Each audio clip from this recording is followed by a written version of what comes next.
Imagine opening your browser and typing one word, google.com. You press enter. Now pause for a second because in that tiny fraction of time before the page appears, one of the most complex systems ever built by humans wakes up and starts moving. Your device, your router, your internet provider, servers in massive data centers and machines that might be across the ocean all begin coordinating with each other. And all you did was type one word. So let's slow it down. Let's stretch that half second into several minutes and follow what really happens.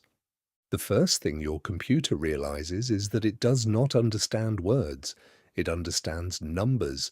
Specifically, it understands IP addresses. Every device connected to the internet has one. You can think of it like a phone number for a machine. It might look something like 142.2.50.72.14. That is how devices actually find each other. So when you type google.com, your computer immediately thinks, I need the number that belongs to this name. Before it asks the outside world, it checks its own memory. Computers temporarily store information about websites you visit. If you were just on the site a few moments ago, it might already know the answer. That would make everything faster. But let's assume it does not know. Now, your computer has to ask someone. It sends a request to the one device it always talks to first, your router. That small box in your home is the gateway between your private network and the rest of the internet.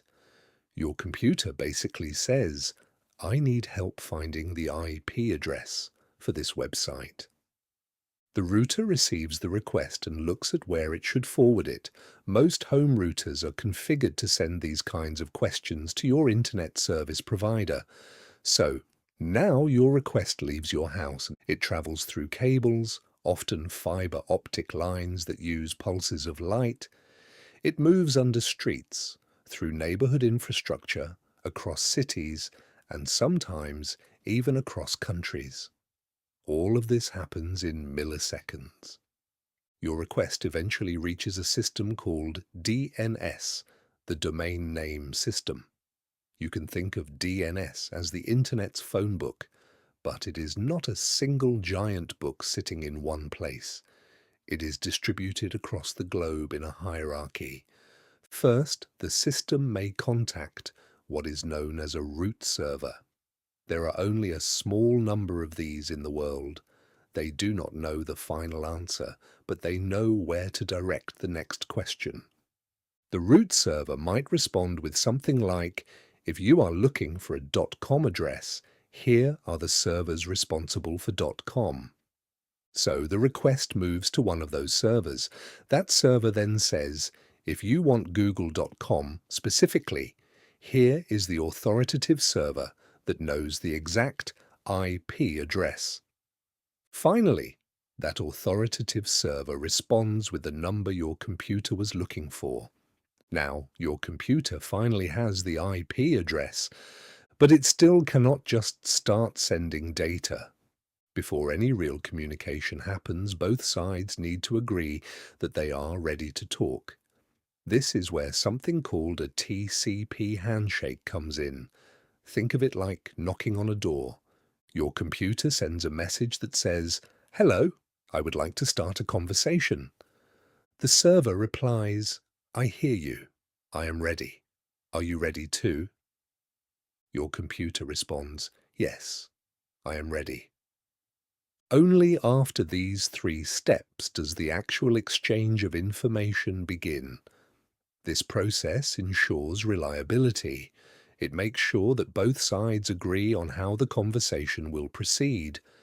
It prevents confusion and lost data. Now there is another important step, security. Most websites today use HTTPS.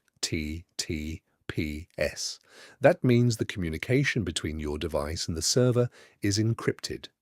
Before sending the actual web page request, your computer and the server perform a quick negotiation. They agree on encryption keys. These keys are based on advanced mathematical principles that make it extremely difficult for anyone else to read the conversation. This happens incredibly fast.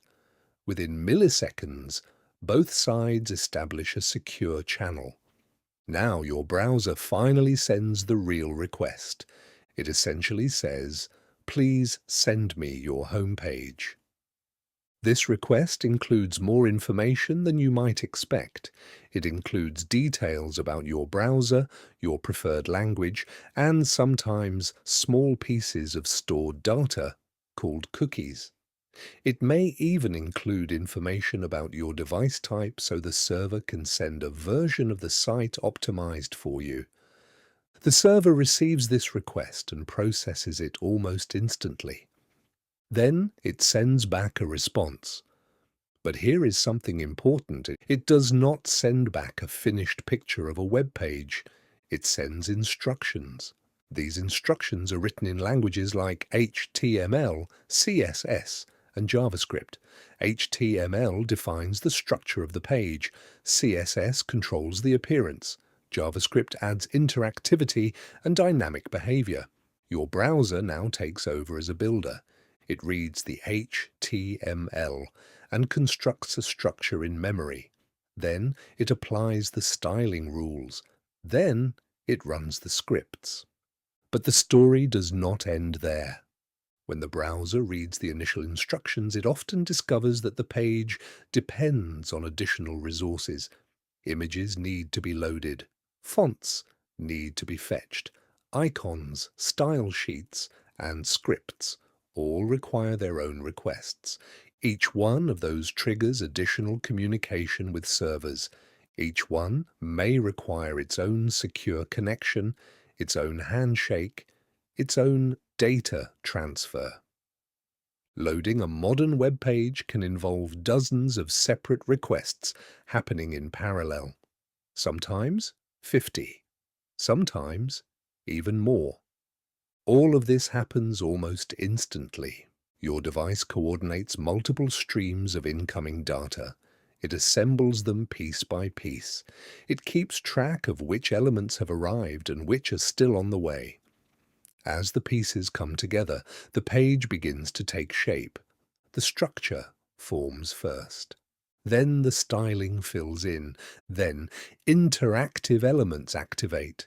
Within a fraction of a second, the result is something that feels simple. A clean search page, a logo, a blinking cursor waiting for your next input. But behind that simplicity is an intricate choreography. Your device translated a name into a number. Your router forwarded packets beyond your home network. DNS servers across the world collaborated to locate the correct address. A reliable transport connection was negotiated. Encryption keys were established to secure the conversation. Multiple requests were sent and responses were received. Your browser constructed a dynamic interface from raw instructions. And all of that happened before you even had time to think about it. The internet feels effortless because all of this complexity is hidden beneath the surface. It is a system built on layers of protocols, agreements, and mathematical safeguards. Each layer has a specific role. Each step ensures reliability, speed, and security. So the next time you type a website into your browser, remember what you are really doing. You are activating a global chain reaction. Signals move through cables under oceans.